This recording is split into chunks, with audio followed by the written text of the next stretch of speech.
Hello friends, welcome to my channel. Today మనం 1 March 2025కి సంబంధించిన important current అఫైర్స్ని ఈ వీడియోలో డిస్కస్ చేద్దాము. జనవరి మంత్ అలాగే ఫిబ్రవరి మంత్కి సంబంధించిన కరెంట్ అఫైర్స్ వీడియోస్ అన్నీ మన ఛానల్లో ఉన్నాయి. ఒకవేళ ఆ వీడియోస్ని చూడనట్లయితే చూడండి. అలాగే మా ఛానల్ని కనుక ఫస్ట్ టైం చూస్తున్న వాళ్ళైతే లైక్ చేసి సబ్స్క్రైబ్ చేసుకోండి. ఫస్ట్ టాపిక్ చూసినట్లయితే మామునూరు విమానాశ్రయానికి పచ్చ జెండా. వరంగల్ జిల్లాలో మామునూరు వద్ద కొత్తగా బ్రౌన్ ఫీల్డ్ ఎయిర్పోర్టు నిర్మాణానికి కేంద్ర పౌర విమానయాన శాఖ మంత్రి అయిన కె రామ్మోహన్ నాయుడు పచ్చ జెండా ఊపడం జరిగింది. సో ఈ విమానాశ్రయానికి అన్ని అనుమతులు ఇస్తూ airport authority of India AAI దస్త్రంపై కె రామ్మోహన్ నాయుడు సంతకం చేశారు. అలాగే నెక్స్ట్ టాపిక్ చూసినట్లయితే డిజాస్టర్ మేనేజ్మెంట్లో భాగంగా ఇలాంటి క్వశ్చన్స్ అడగడానికి వీలుంటుంది. మంచు చర్యలు పడడంతో ప్రమాదం చోటు చేసుకుంది. ఎక్కడ అంటే ఉత్తరాఖండ్లోని బద్రీనాథ్ క్షేత్రానికి సమీపంలో చమేలి జిల్లాలోని మనా గ్రామం వద్ద. ఇక్కడ మంచు చాలా పడడంతో మంచుని తొలగించే పనుల్లో ఉన్న 55 మంది కార్మికులపై మంచు చర్యలు విరిగిపడడంతో ఈ ఘటన జరిగింది. సో ఈ మనా అనే గ్రామం మన దేశంలో ఎక్కడ ఉంది అంటే ఇది భారత్ టిబెట్ సరిహద్దుల్లో మన దేశానికి చెందిన చివరి గ్రామం మనా గ్రామం. ఈ ప్రదేశం సముద్ర మట్టానికి 3200 మీటర్ల ఎత్తులో ఉంది. ఇలాంటి క్వశ్చన్స్ డిజాస్టర్ మేనేజ్మెంట్లో వస్తాయి. అలాగే నెక్స్ట్ టాపిక్ చూసినట్లయితే పసుపు బోర్డు. ఇటీవలే పసుపు బోర్డును నిజామాబాద్ జిల్లాలో ఏర్పాటు చేయడం జరిగింది. సో నిజామాబాద్ కేంద్రంగా కొత్తగా ఏర్పాటు చేసిన పసుపు బోర్డు కార్యదర్శిగా 2011 బ్యాచ్ నాగాలాండ్ క్యాడర్కు చెందిన ఐఏఎస్ అధికారి ఎన్ భవానీశ్రీని కేంద్రం నియమించింది. ప్రస్తుతం ఈమె కేంద్ర వాణిజ్య శాఖలో సంయుక్త కార్యదర్శి హోదాలో పనిచేస్తున్నారు. అదనపు బాధ్యతలు అప్పగిస్తూ కేంద్ర ప్రభుత్వం ఉత్తర్వులు జారీ చేసింది. ఈ ఎన్ భవానీశ్రీ యొక్క స్వరాష్ట్రం వచ్చేసి తమిళనాడు. అలాగే నెక్స్ట్ టాపిక్ చూసినట్లయితే సైన్స్ అండ్ టెక్నాలజీలో భాగంగా చాలా ఇంపార్టెంట్ టాపిక్ వచ్చేసి ఆదిత్య L1 దీనిని సూర్యుడిపై పరిశోధనలు చేయడానికి 2024 సంవత్సరంలో సెప్టెంబర్లో 2024 సెప్టెంబర్లో ప్రయోగించడం జరిగింది. సో దానికి సంబంధించి చూసినట్లయితే ఆదిత్య L1 సూర్యుడిపై లోతైన పరిశోధనల కోసం భారత అంతరిక్ష పరిశోధన సంస్థ ఇస్రో ప్రయోగించిన ఆదిత్య L1 సౌరగోళానికి సంబంధించిన అద్భుత చిత్రాలను అందించింది. ఆదిత్య L1లోని solar ultra violet imaging telescope suite అనే పరికరం ఫిబ్రవరి 22న ఈ సౌర జ్వాలలను క్లిక్ పూణేలోని inter university centre for astronomy and astrophysics IUCAA పరిశోధకులు తెలిపారు.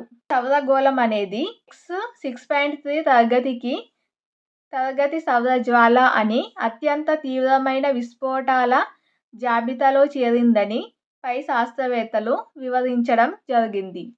ఇది సైన్స్ అండ్ టెక్నాలజీలో చాలా ఇంపార్టెంట్ టాపిక్.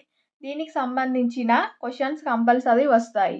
అలాగే నెక్స్ట్ టాపిక్ చూసినట్లయితే F1 అకాడమీకి అతికా భారత బాలిక అతికా మీర్ F1 అకాడమీలో చోటు దక్కించుకుంది. ఆసియా నుంచి ఫార్ములా 1 అకాడమీలో ఎంపికైన తొలి రేసర్గా అతికా ఘనత సాధించింది. మహిళల కోసం ఈ అకాడమీని ప్రత్యేకంగా నెలకొల్పడం జరిగింది. అలాగే నెక్స్ట్ టాపిక్ చూసినట్లయితే ప్రపంచంలో 3వ అతిపెద్ద స్టార్టప్ వ్యవస్థగా భారతదేశం ఉందని కేంద్ర విద్యాశాఖ మంత్రి అయిన ధర్మేంద్ర ప్రధాన్ అన్నారు. కంబైన్డ్ వాల్యుయేషన్ 354 మిలియన్ల US డాలర్లను అధిగమించిందని పేర్కొనడం జరిగింది. IIT మద్రాస్లో ఫ్రైడే రోజు ప్రారంభమైన UST 2025 కార్యక్రమంలో వర్చువల్గా పాల్గొన్న సందర్భంలో పై వాక్యాలు చెప్పడం జరిగింది. అలాగే నెక్స్ట్ టాపిక్, ఇది కూడా డిజాస్టర్ మేనేజ్మెంట్లోనే వస్తుంది. నేపాల్లో భూకంపం. నేపాల్ దేశ రాజధాని కాఠ్మాండు సమీపంలో శుక్రవారం ఫ్రైడే రోజు భారీ భూకంపం సంభవించింది. రిక్టర్ స్కేలుపై దీని తీవ్రత 6.1గా నమోదైంది.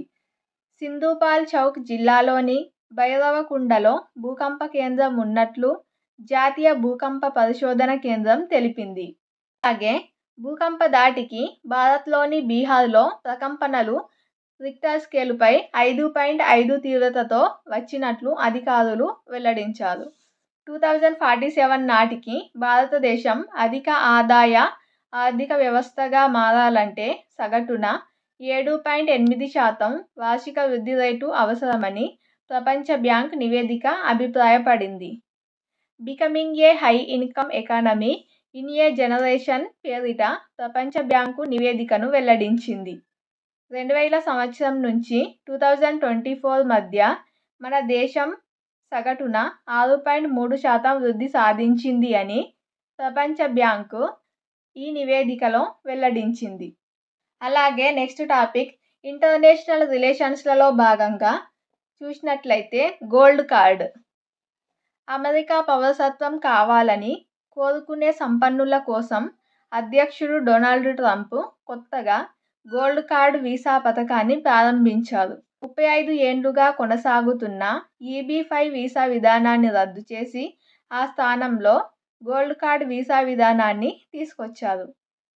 రూపాయలు 43.5 కోట్లు అంటే $50 లక్షల వెచ్చించే వారికి ఈ గోల్డ్ కార్డ్ వీసాను అందిస్తామని అమెరికా అధ్యక్షుడు డొనాల్డ్ ట్రంప్ ప్రకటించారు. అలాగే మోస్ట్ ఇంపార్టెంట్ టాపిక్ వచ్చేసి మార్చి 1న సివిల్ అకౌంట్స్ డే. భారతదేశంలో ఏటా మార్చి 1న సివిల్ అకౌంట్స్ డేగా నిర్వహిస్తారు. ఎందుకు అంటే 1976లో ఇదే రోజున మార్చి 1న Indian civil accounts services ICAS అమల్లోకి వచ్చిన సందర్భంగా దీన్ని జరుపుకోవడం జరుగుతుంది. ICAS అనేది controller general of accounts CGA పర్యవేక్షణలో ఉంటుంది. ప్రస్తుతం CGAగా SS దూబే పనిచేస్తున్నారు. 2023 మార్చి 6 నుంచి SS దూబే ఈ పదవిలో ఉన్నారు.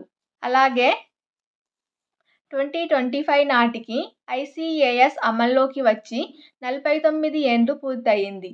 ప్రభుత్వం పబ్లిక్ ఫైనాన్షియల్ అడ్మినిస్ట్రేషన్లో ఆడిట్, అకౌంట్స్ విధులను వేరు చేస్తూ తీసుకొచ్చిన కీలక సంస్కరణలే ICAS స్థాపనకు మూలం.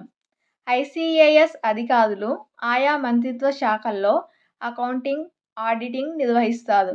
ఇది ఆర్థిక నిర్వహణకు ఎంతో కీలకంగా పనిచేస్తుంది. ఇది ఫ్రెండ్స్ టుడే 1 మార్చ్ 2025కి సంబంధించిన ఇంపార్టెంట్ కరెంట్ అఫైర్స్ వీడియో. ఈ వీడియో మీకు నచ్చినట్లయితే లైక్ చేసి మా ఛానల్ని ఫస్ట్ టైం చూస్తున్నట్లయితే సబ్స్క్రైబ్ చేసుకోండి. Thank you.